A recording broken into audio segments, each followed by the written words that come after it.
This is a review of the Canon RF 35mm L VCM lens for filmmakers. This lens is part of Canon's latest lineup of hybrid lenses that are optimized for both photo and video users. But what does that actually mean when you're using this lens? And what can filmmakers expect with this lens that they can't with other photo lenses from Canon? To find out, I've used this lens for the last week and a half on different client shoots and scenarios to really push the limits of what this lens is capable of. So everything I will be sharing in this video will come from my first-hand experience of using this lens. Hi, my name is Bruno Pozo. I'm a commercial filmmaker here in Bend, Oregon, and I make weekly videos on filmmaking technique, gear reviews, and how to make money with your camera. If any of that interests you, hit that like and subscribe. Now, let's get into this review. What makes the Canon RF 35mm VCM lens actually different from Canon's other photography lenses? Because as a video first shooter, as much as I love my photography lenses, they do come with some drawbacks. It all comes down to the way they design these lenses.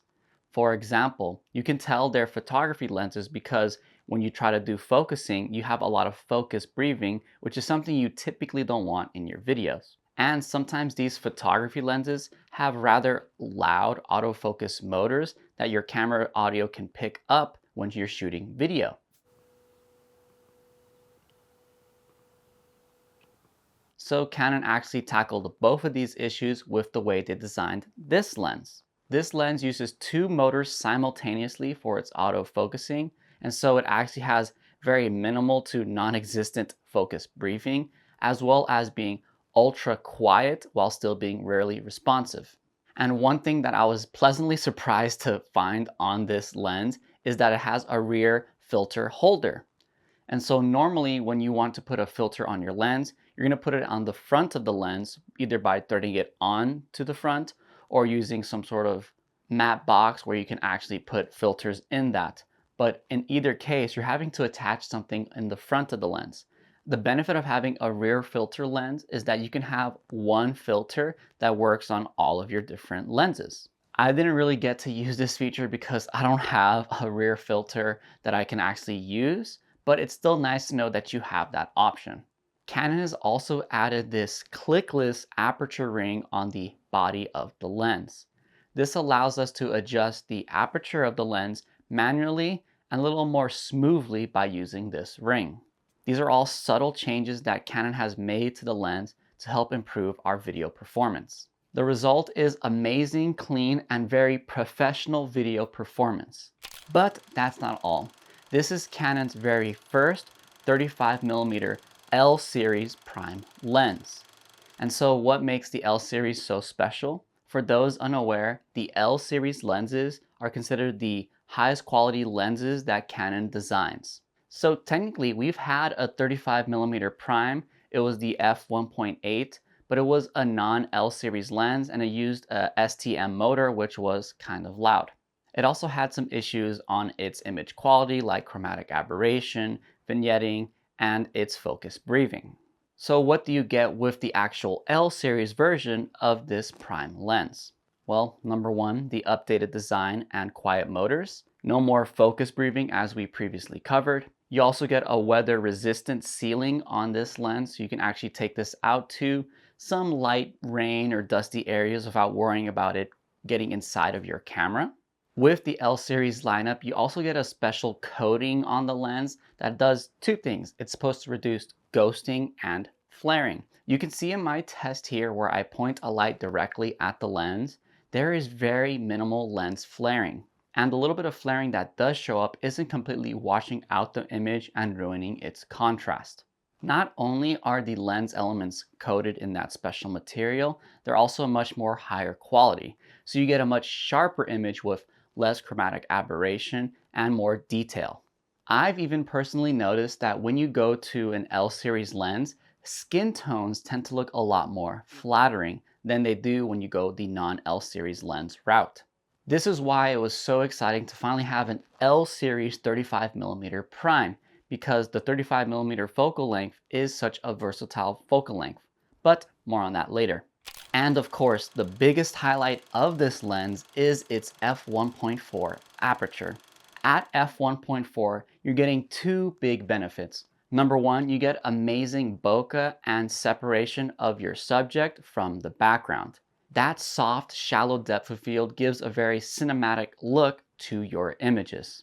You also get the benefit of capturing more light to the sensor, so this lens is very good for low light situations. So those of you who shoot any events or documentaries where you don't always have control of the light of your scene are going to absolutely love this lens. On the body of this lens, you have a custom button on the side that you can assign to a specific feature that you set. You also get the manual focus dial here as well. And as previously mentioned, you got the aperture control ring, a focus ring, and the control ring that you can customize to a specific setting. In my case, I like setting it to control white balance. This lens has a minimum focusing distance of just around 11 inches, so you can get really nice macro shots with this lens as well. In my week and a half of using this lens, I absolutely love the quality of the images that it produced. And this was true whether I was shooting people or products and food. This lens just makes things look really clean and natural. But it's not all rainbows and sunshine. This lens is far from perfect. The first thing you want to be aware about with this lens is that it does not come with image stabilization. This was done to keep the size and weight of this lens reasonable, especially considering its f1.4 aperture. If you look at Canon's other lenses that are at f1.2, you'll see how large they can actually get. And so the fact that they got this to this small form factor is impressive.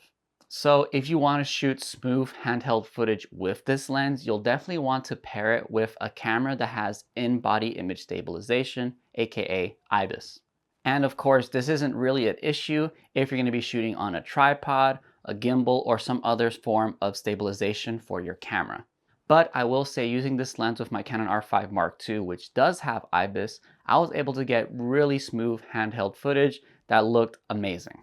The next thing you want to be aware of with this lens is that it does have floating elements inside of it. Because of its unique motor design, where it's using a VCM motor and some sort of USM motor, that means that there's going to be actually a floating element when the lens is not connected to a power source, aka your camera. So if you shake the lens, you can actually hear the motor sliding around inside. And so you definitely don't want to shake this lens, because I believe that's just going to cause wear and tear over time. This doesn't become an issue once the lens is connected to your camera body and it has some power source going to it, because then the motors engage and they're not moving anywhere. This is just good to know so that you're not accidentally causing damage to your lens. Lastly, and this is not unique to this lens in particular, but it's more of a commentary on 35mm as a focal length. 35mm is just wide enough that you can see more of the environment with your subject in it. And so I think it's a great storytelling lens. But you will need to be comfortable getting closer to your subjects with this lens. I have found that you can really feel the distance at this focal length. And so if you're standing very far from your subject, you're gonna feel that in the shot. And so this lens requires you to actually make a lot of movement, getting closer, even getting wider at times, because you sometimes do want to capture the scene as a whole. But if you are someone who's a little socially anxious or uncomfortable with getting closer to strangers, then 35mm may not be for you. And although this lens is great for events, if you're unable to get closer to your subject, or the subjects are really far, let's say on a stage, then 35mm is definitely too wide, and you'll definitely want something that has a little more telephoto reach. If that's not an issue, you'll see that the image quality and image performance of this lens is amazing and isn't a hindrance. So who is this lens for? Because it is a hybrid lens, it is great whether you shoot photos or videos. But as a video first shooter, I think that the people who would benefit most from this lens are documentary shooters, event shooters, and social media content creators. And I'll tell you why. Number one, it's great for documentary because, like I said, that focal length of 35mm really places your viewer in the scene. And so it's a great focal length for actually putting yourself in the action. but that's only if you can actually get to that action. So being comfortable moving around is going to be a must for you documentary shooters with the 35mm prime. And it's going to be great for those interview segments in your documentary projects as well. One, because it's very flattering to a subject so long as you're not super close to them. And it's just wide enough that it allows you to see a little bit of the background and the setting that they're in. And so you can actually place the story and the character in the scene. Any event shooters like wedding shooters are also going to love it because at that f1.4, you're going to let in so much light. So even when the sun sets or there's not a lot of light in the evening, you can still take advantage of this lens in that darkness. That f1.4 also gives you that dreamy look, which I think is gorgeous for weddings and other commercial projects. Lastly, I think it's great for content creators because I like shooting my vertical videos at 35mm because once again, it just feels pretty natural and there's like a natural distance you'll stand from the camera when you set it to 35 that I think looks really classic. It's not too wide where you're gonna look really distorted if you get super close, and it's not like 50 or 85mm where you're gonna be really far from the camera and you're gonna have that separation from your viewer. 35 really places you right in front of them and I think is a great way of connecting with your audience. And in fact, most of my YouTube videos are shot at 35mm like they are right now. Despite its flaws, the Canon RF 35mm L VCM lens is an absolutely amazing video lens.